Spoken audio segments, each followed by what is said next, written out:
What's going on, boys? Today we're talking about rediscovering a guiding principle.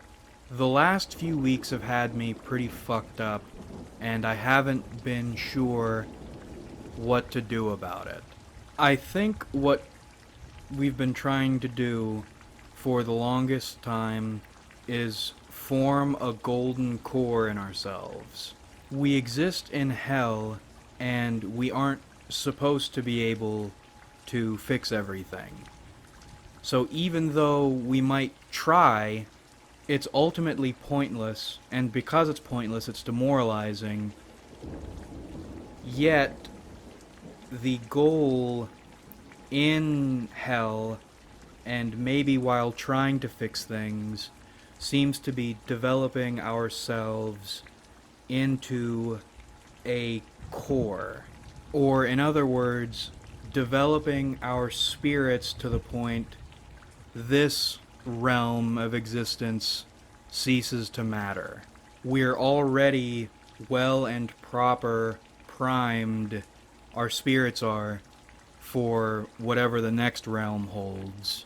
And that achievement manifests in this life as some kind of sustainable internal happiness. The kind of spiritual fulfillment that makes you feel like you're levitating. Now, a bunch of demoralizing shit has been happening recently. A lot of good people have died, and a lot of people I've found important have died. And the few good people I've known in my life, I've been back home, I've been reconnecting with them recently, and a lot of them are older, and many of their important people, their mentors or their guides, are dead. And they have these holes, these spiritual holes inside them. So on the normal level above, if you're a turtle, on top of your shell, you're weighed down with overwhelming forces you don't understand, and you'll never see defeated in your lifetime, if ever. And now, underneath your shell, the people who've granted you strength or whom you've drawn strength from are disappearing, and the few other good people who remain are deflating. They're getting old, they're getting sick, they're dying. If they're young, they aren't fighting. And whatever goes into your mouth, whatever nourishes your soul, repeatedly, over and over again, it's poison. For me, that's people who are on the level and trying to be better. If not to build that golden core inside themselves and to help other people build them, then at least to entertain fighting the insurmountable forces of hell.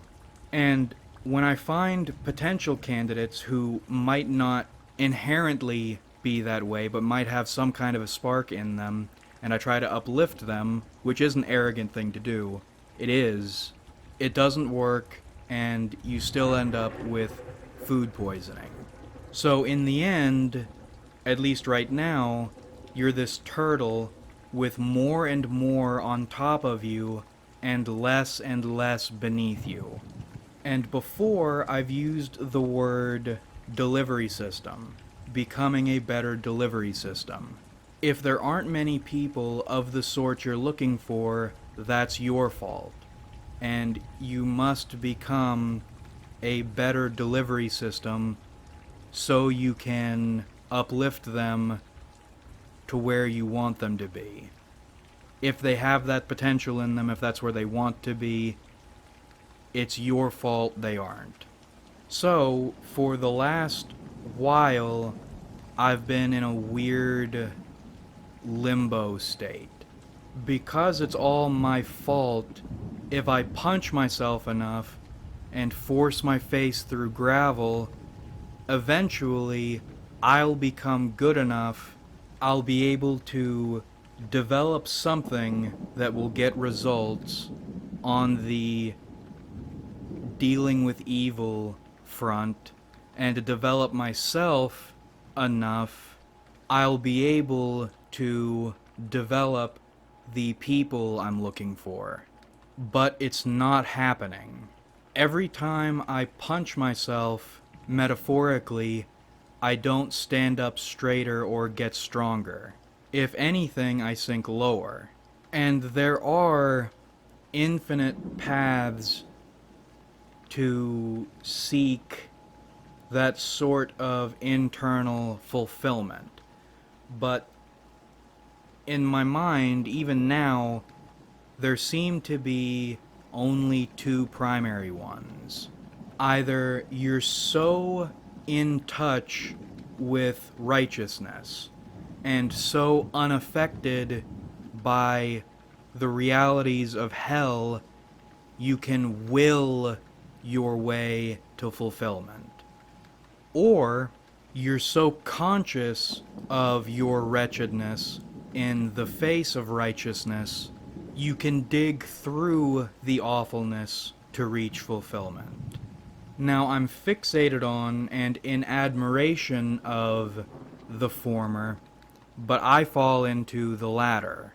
If you can't positive and overwhelm your way to fulfillment, you have to negative and ground your way to fulfillment. And while it might sound not good, my method has proven itself effective. But recently it hasn't felt that way, and I haven't been able to put my finger on why. If you boil humans down to instincts, they need a few things. One of those things is something to believe in, or a series of things to believe in. Now, we have a God, but it's a mocking sort of God, because while it serves to explain things, it doesn't help a whole lot.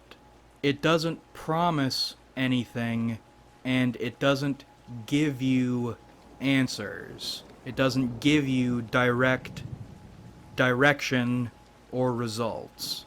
It's an observer and a challenger. It wants you to generate your golden core. It wants you to achieve fulfillment, but it will never, ever give it to you. If anything, it'll make it harder. So that's one belief, but it doesn't make you feel good. The second belief: we're in hell. Things are not meant to be good. You're welcome to try to change things, but it's a fool's errand. Yet, at the same time, it feels like you're supposed to be trying to do something. It's a bit conflicting. If you try, you lose, and you're demoralized. It's not even a, you got stronger after this, demoralized. Norm Macdonald: I thought things that didn't kill you made you very weak. But if you don't try, if you say, I know we're in hell and it makes no difference, so I'm not going to try, you turn into one of those wretches on the, the gluttony ring of the Inferno? One of those things just slopping around in the mud being disgusting. So you commit to trying to stand against something you know you have no chance against. And even though you know you're going to lose, it still hurts when you lose. And it hurts more each time, because why are you bothering at all? You're bothering at all because you don't want to be one of those awful mud creatures, but you still can't win. And each time you try, it's going to hurt more and more, and you're going to have less and less energy. Now, when you reach your nadir, fuck me for using that word, once you reach that point, a few different things can happen. But I think what most people will do is crave and reach for nourishment. Now, what is that nourishment? This is where MBTI comes in. I think your inferior function is your nourishment. But because it's your inferior function, it's actively working against you. It is designed to tear down the temple of your tertiary, auxiliary, and dominant functions. Right, so what I've been doing recently, I hate ego in other people. I hate when people promote their ego, yet have nothing to back it up. So what I've been trying to do is chisel away at my ego until I am nothing. Which is an egotistical thing to do, but it seems like the best option of almost no options. It takes you years to figure out things everyone else already knows. It takes you extreme effort to do anything anyone else just does naturally. You're not strong enough to do this. You're not smart enough to figure out that. You hate other people for living infectious lies, but all you have are stories you tell yourself to keep going, to make yourself feel good, but all you're doing is developing your own lies instead of accepting them from an outside source. It's still the same thing. You are no better. You are a whole lot worse. Nothing you do gets results. Your entire existence is declining stagnation.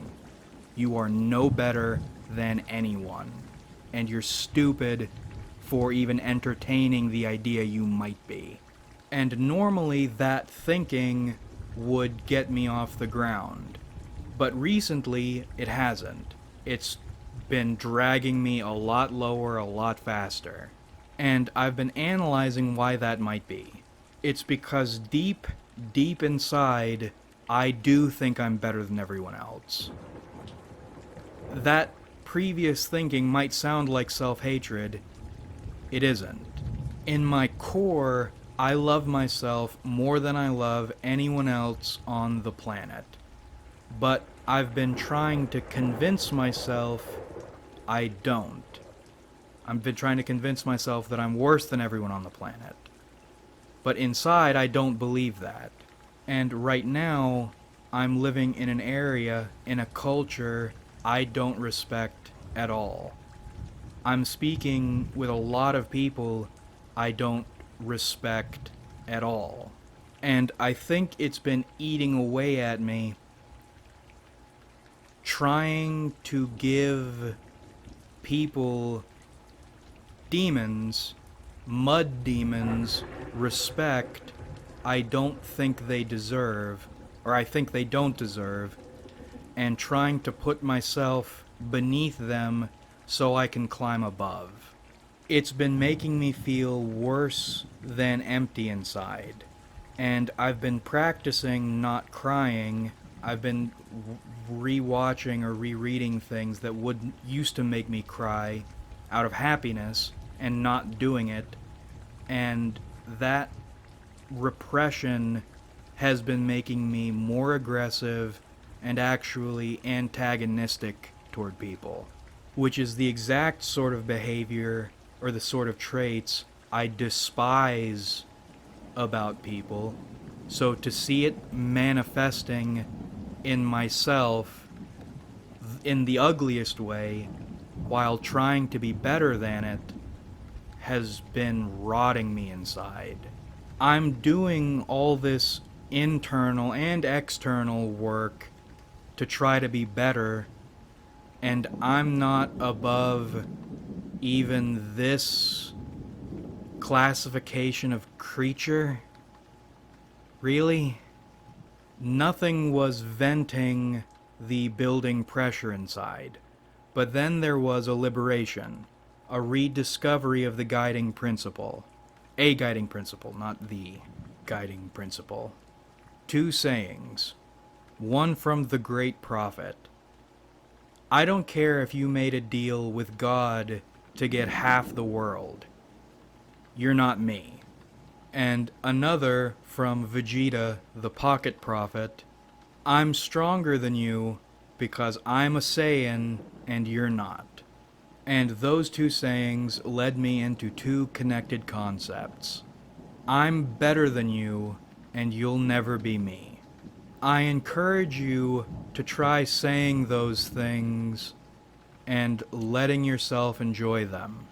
One of hell's greatest pressures or greatest tricks is to trick you into believing you are nothing or you're inferior. When in reality, in your core, in your instincts, in your gut, even if your brain, your higher consciousness doesn't really believe it, you know you're better. You know you're superior to everyone around you. Because no matter how things appear in hell, in this realm, no matter what happens, you are you and they're them. And nothing anyone can do can change that. Love yourself. Everybody else sucks. You are the only person who will always be on your side. Nobody will ever be you, and you're better than everyone else. Embracing what you feel inside is such a tremendous, phenomenal relief. You already know you're better than mud creatures, so embracing it and saying it out loud feels so good. And thus we've restored and polished one of the greatest guiding principles. You're better than everyone else. But that about rippity wraps this one up. I hope you enjoyed watching, because I certainly enjoyed making it, and I did this time. I've been in a funk. I might still be in a funk, but good God, I feel a whole lot better now. Like if you enjoyed, because it helps me out a lot. Subscribe if you haven't, because we do this shit sometimes, and comment your thoughts, because I love hearing from you. How do you withstand and overcome the mental programming pressure of hell? I'm interested to hear. Thanks again for watching, everybody. Really, we have a lot of fun on this channel. So much fun, in fact, you can carry it outside in the sweltering afternoon heat, but maybe there's a nice little breeze going, and set it up. And it's kind of old, and the arms are torn, but you can sit on it, and it's comfortable, and you can enjoy the weather, and you can smoke and harm yourself, but it doesn't matter, because even if you're harming yourself with cigarettes, you're still better than everyone else. You're still better than everyone else. You can do whatever you want, and you're still better than everyone else. It's intoxicating. It feels really good. And that's so much we have on this channel, and I look forward to doing this with you guys again in the future.